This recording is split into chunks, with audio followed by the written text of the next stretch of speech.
So we're back with another quarter notes. This is where I'm looking at 4 albums that I don't have enough to say about a full-length album review, but I still want to talk about it. I also apologize, they're doing some work on the apartment upstairs, so if you hear some people in the background or some drilling or sawing or whatnot, that's what's going on. So let's dive into these 4 albums that I've really been digging over these last couple of weeks. Chunky Shrapnel from King Gizzard and the Lizard Wizard. So you guys know I love me some King Giz. And I always wondered about like what they would do for a live recording, because each of their albums have always been so vastly different from one another. And I was always kind of struck with like, what would a concert of theirs be like? Would they essentially just showcase one album, or would they do a couple of albums, or would they do kind of a best of? And what would that even look like? When Chunky Shrapnel came out earlier this year, I'd been digging it really heavily. Like in my mind, there are 3 faces of this album that are divided by these little interludes that are scattered throughout, which sounds like their studio recordings. We have the first one being Evil Star, then we have Quarantined, and the final one being Ananesis. And what I particularly enjoy is that each of these 3 faces hold a different style of music. Now, none of these styles hold more of like the pastel, jazzier stuff from like Sketches of East Brunswick or Paper Mache Dream Balloon, which is one of my favorite styles of theirs. And they don't even have too much from, say, like Fishing for Fishies. But what they do is they spend a lot of time in their last one of Infest the Rat's Nest, as well as a couple of their other heavier stuff. So my favorite one is probably the third face, which has a lot of stuff from the Polygon Wonderland series. And it ends with a brief history of planet Earth, which is essentially just a 19-minute jam session.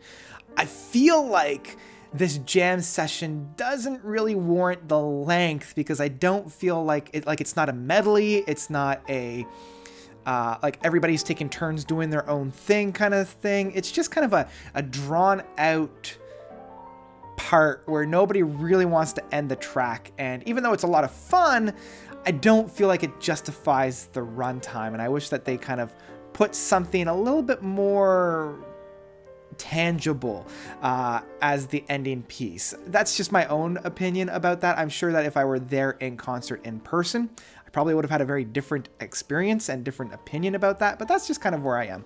Now, what I do like is I like their live performances. It has a lot of energy. It has a lot of... They breathe a new life into a lot of these tracks, and I really like their spin in a raw, energetic live form. It definitely feels like this music is a lot more alive. So yeah, Chunky Shrapnel from King Giz is exactly what I was hoping for a live album, even though I do wish that they had a little bit more variety of the songs that were on it. But I do like how they structured it. So that's about it. If I were to rate this, because I normally don't like rating live albums, but if I were to rate this one would be a download. This would be one that I would want to have on my computer, but I don't necessarily know if it's quite good enough to actually own in physical format. So kind of that's where I'm at. So let's move on to the next record.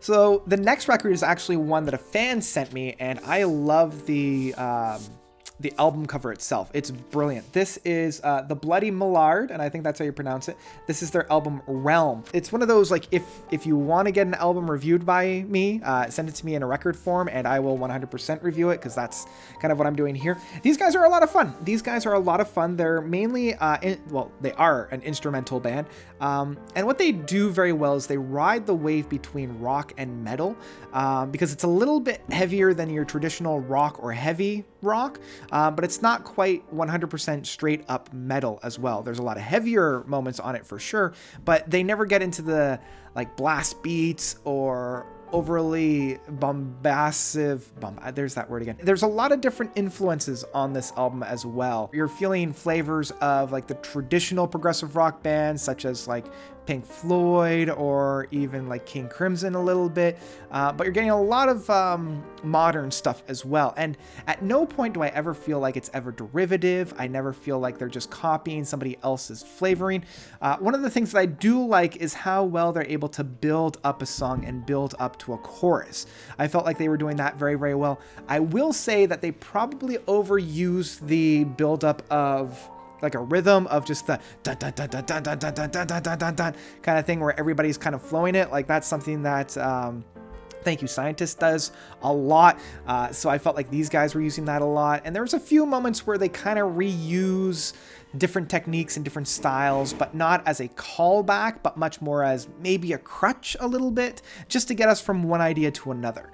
And that was, I think that's just growing pains. I think it's just, you know, I'm just assuming they haven't been in the business all that long. So they're still kind of figuring themselves out. Overall, I've really been enjoying this one. I've been listening to this one quite a bit, and like that front cover, like I said, is infectious. I find that just beautiful. I love the whole autonomy, very realistic, almost like medical grade pictures with all these floral and items here. Like it's beautiful. I think it's just beautiful.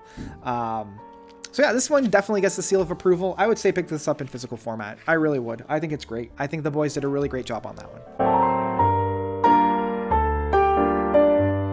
Dedicated Side B by Carly Rae Jepsen. So it shouldn't come as a surprise to anybody that I'm a huge CRJ fanboy. I've seen her twice in concert. I've really been digging a lot of the things that she's been putting out. Very innocent, very fun, very lighthearted pop music. And it's just, for me, it's one of the reasons why I also listen to, say, like Taylor Swift a lot. It just cleanses the palate when I'm going from these very complex, very sophisticated, very like over the top progressive rock movements into just a nice, light, fluffy bubblegum pop.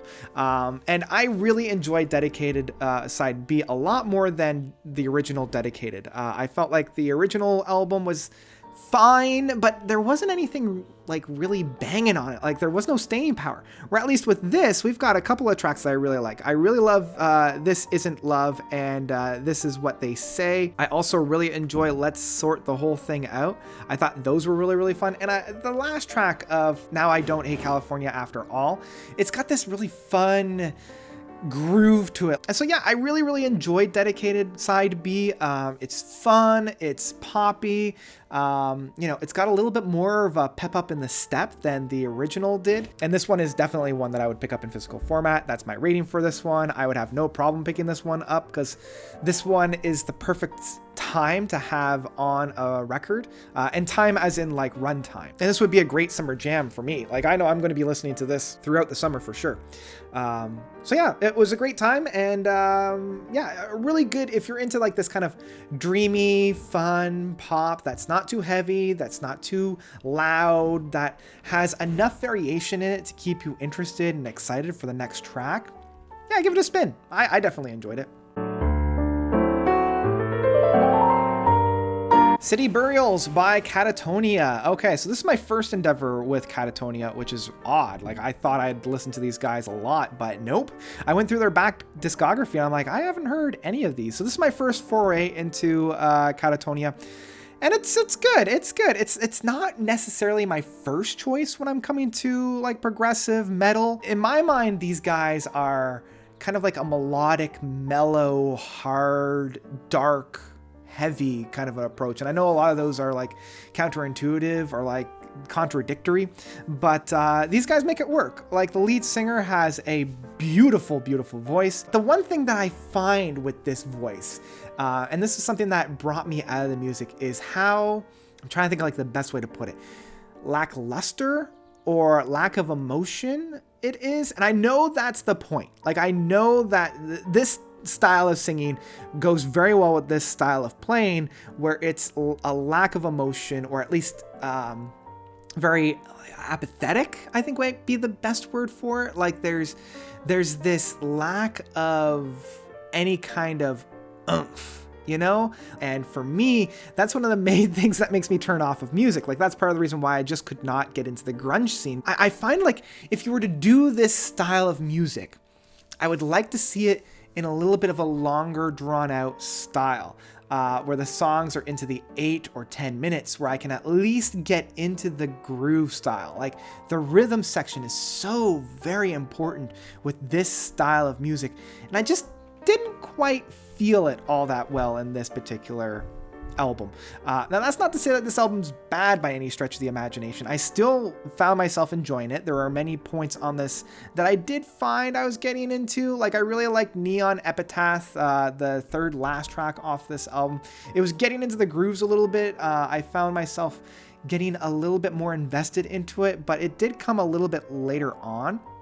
I also really enjoyed Rain, the fourth track off of this album. This one gave me a little bit more teeth that I was hoping for. It gave a little bit more oomph. And there is at least like this lamenting that we have for Rain. And maybe that's another really good notifier of this album. There's a lot of lamenting going on in this one. And I think that's part of the whole MO for this group. So yeah, the City Burials, it was okay. But I like, you need to take this with a grain of salt for two reasons. One, I'm not all that familiar with this band. Two, this isn't necessarily my style of music. It's just not really for me. I find like I would have to really be in the right mindset for this type of music.